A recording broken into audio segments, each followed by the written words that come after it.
What up, Marsh Pod? Pacers marching on to the SWBA Finals to face off against the Thunder. Audio-only edition of the Marsh Pod this Monday afternoon. We're talking SWBA Finals and what's next for the New York Knicks after coming up short. Let's start with Saturday night, and that is where the Pacers were everything that they needed to be in Game 6 in a game that just never really felt close for the Knicks. They, shout out to Yells, who on Friday talked about the high pick and roll being so important for Indiana. It was extremely efficient, getting the ball downhill, and they were doing a high pick and roll essentially at the mid-court line. They make their first SWBA Finals in a quarter century. 2000 was the last time. And they're going to face a team, let's look ahead. They're going to face a team in Oklahoma City, which I don't know that the Pacers have much of a chance. Now, during this week, we're going to get the opinions of some of our other analysts on the show to talk their thoughts if they think there's a chance that somebody can take down, and how can the Pacers take down Oklahoma City. But I don't know that it's possible. Having watched Oklahoma City and watching Game 5, I've talked about this with the Thunder on multiple occasions. They swarm. Defensively, they swarm. They play so in sync on the defensive end. You need multiple guys that can create with the ball. Indiana sort of has that. Pascal Siakam can kind of create on ball. Is he that much better than Julius Randle? I think the answer is yes, but I don't know how yes that answer is. TJ McConnell, they're going to need Nembhard to play a heck of a lot better than he did to close this series against the Knicks offensively. But the Thunder, they just have so many people that can attack you. And we saw what happens when you only have one guy on offense who can carry the load, and that was Anthony Edwards. And the Wolves, outside of 2 games, did not look like they were in the same stratosphere as the Thunder. I think this is going to be a 4-5 game series. I think the Thunder are going to win this thing. I've said all along that I thought the Thunder were going to win, and everybody just wanted to keep saying, well, they're too young. They haven't been there. You can't be there when you haven't been there, right? This team looks incredible. They have all the pieces to be, we've heard a lot of this. I think this is the 7th year, 7th straight season that we're going to have a different SWBA champion. And that's, I think, the longest stretch in league history, or the longest in a long time. I think it's the longest in league history. But anyway, that might be coming to an end, because this Thunder team is geared up and great. 26-year-old Shai Gilgeous-Alexander, 24-year-old, he might be 23-year-old Jalen Williams, 22-year-old Chet Holmgren. You've got guys locked up. You've got the draft capital where you can trade away, guys that need to start getting big contracts. Kason Wallace, Isaiah Joe, who's not even playing, and he's fantastic. Aaron Wiggins. All those guys are rotation guys. All those guys are 6th, 7th men on really good basketball teams, if not starting in some cases.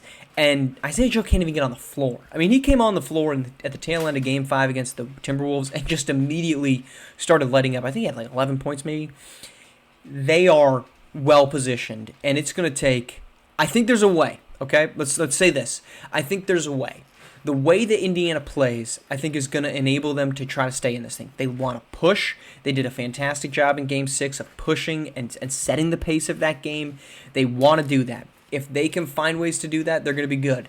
But I wouldn't be surprised if we see Oklahoma City hit them with some full court press to try to slow them down, try to prevent them from getting into action. Really just say, look, you want to run after a made bucket from us? Go for it. We're going to be making a lot. You're going to have to be going all the time. And maybe it's we stop the inbound as quick as we can to slow you down. It's going to be interesting. I'm very excited. This is, as a Warriors fan, this is one of the most exciting SWBA finals that I've ever come across, right? In my experience watching the game, this is as exciting as 2022, just because of, now obviously the fanhood and the rooting interest was higher then, and that one to me is tops. But if you look at this matchup overall, I am really excited. The fact that we're going to get the first championship in franchise history from one of these two teams.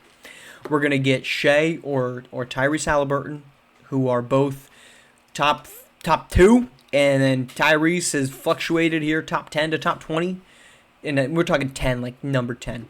Somebody's getting their first ring. This is exciting. We should all be excited.